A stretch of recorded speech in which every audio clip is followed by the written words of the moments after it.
Kalau dari pengalaman saya ya Prof ya, sebagai perempuan itu pastinya melahirkan, menyusui dan juga hamil.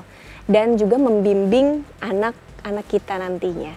Apakah itu sudah termasuk kodrat dalam Islam, kodrat perempuan, atau masih ada kodrat lainnya yang harus saya jalankan? Gimana Prof? Saya kira bagus pertanyaannya Mbak Melia. Jadi kodrat itu apa itu? Kodrat itu bahasa Arab dari akar kata qadar, artinya given, ketentuan dari Allah ya kan. Kodrat adalah sesuatu yang ditentukan langsung oleh Allah dan tidak bisa kita bantah, yang nggak bisa ditukar-tukar.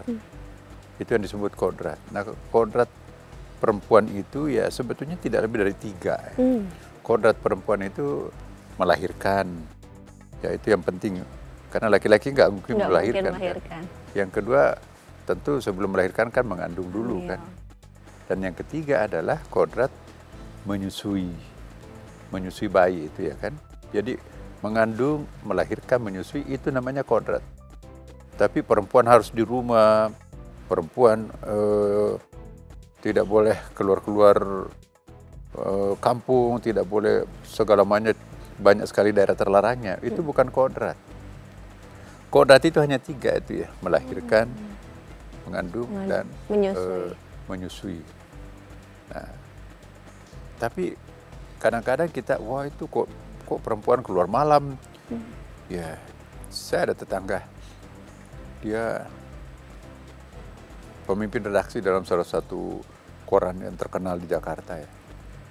Ya, yang tugasnya pimpinan redaksi itu terutama di malam hari kan, karena dia harus periksa ada nggak berita-berita yang kontroversi, berita sensitif, ada nggak berita yang perlu di drop ya. Nah dia harus cek itu ya, kan penanggung jawab itu kan. Otomatis jam kerjanya jam 12 sampai pulangnya jam 4 ya. Jadi tetangga kita yang lain, kok kenapa tuh perempuan tuh kerjanya malam-malam?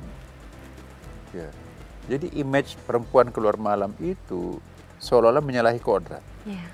Padahal kalau laki-laki keluar jam yang sama, nggak ada masalah. Benar. Jadi itu masalah kodrat, sebetulnya itu bukan kodrat. Ya. Itu adalah bukan kodrat Allah tapi kodrat budaya. Gitu, ya. Jadi itu image cipta masyarakat itu bukan ciptaan Tuhan.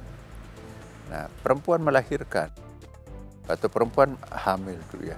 Jadi perempuan hamil itu memang jangan dikira perempuan hamil itu gampang. Dan perempuan hamil itu bukan cuma 1 hari, 2 hari, 3 hari kan. Coba kalau kita laki-laki itu dikasih beras, tempelin di sini 2-3 kilo. Nggak bisa kebayang tuh, nggak bisa tidur. Sehari juga udah capek ya Bro. Nah ini 9 bulan loh. Apalagi kalau kandungannya makin besar. Iya. Miring kanan salah, serong kiri juga salah. Benar. Apalagi kalau telungkup ya kan, nggak mungkin. Habis itu melahirkan itu 1 kakinya di dunia, 1 di kuburan tuh ya. Belum lagi kalau menyusui, itu paling repot itu perempuan menyusui, karena ada yang mengatakan mana yang paling repot, hamil atau menyusui. Dua-duanya punya kelebihan ya kan. Kalau hamil kan nggak ada yang teriak-teriak ya kan. Benar. Nggak terasa ada sakit di situ kan. Tapi kalau anak itu lahir ada sakit dan pokoknya ada keresahan lah. Nah, itu sampai di dalam Al-Quran itu wafisaluhu fi amaini, masa penyusuan itu kan 2 tahun ya kan.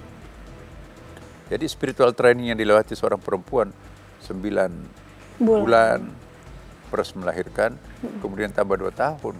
Taruh ujung-ujungnya itu 3 berapa itu ya, 3 tahunan lah ya. Untuk 1 anak loh. Betul. Kalau 5 anaknya, kayak apa itu? Nah, itulah seorang perempuan. Jadi jangan pernah mencemburi perempuan. Kamu enak-enak aja di rumah ya. Kami yang kerja di kantor. Belum tentu perjalanan seorang perempuan itu menurut penelitian ya 21 km perjalanan perempuan itu dari sumur, tempat tidur, dan dapur. Betul. Jadi bolak-balik. Jam kerjanya pun juga lebih panjang daripada suami. Jam kerjanya perempuan sebelum mata suami bangun sampai setelah mata suami itu tertidur. Benar. Itu jam kerjanya perempuan. Jadi lantas kita mengatakan, wah kamu gak ada kerjaan. Anak yang cerdas, anak yang rapi, anak yang bersih itu nggak gratis tuh. Ada ibu yang mencucikan pakaiannya, ada yang menggosokkan pakaiannya ya kan. Ada ibu yang memasakkan, ada ibu yang menyusui, ada ibu yang memberikan makan, ada yang ibu juga ngantar jemput pergi ke sekolah, ada ibu juga yang membawanya ke rumah sakit kalau sakit, ada ibu yang mendengarkan keluhan-keluhannya. Ya, bapaknya apa kerjaannya?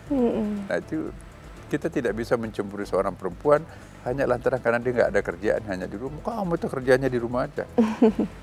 Dibalik, suami kan langsung makan. Iya. Yang belanja, yang masak, yang nyuci, yang nyetrika, yang ngasuh anak, segala macam.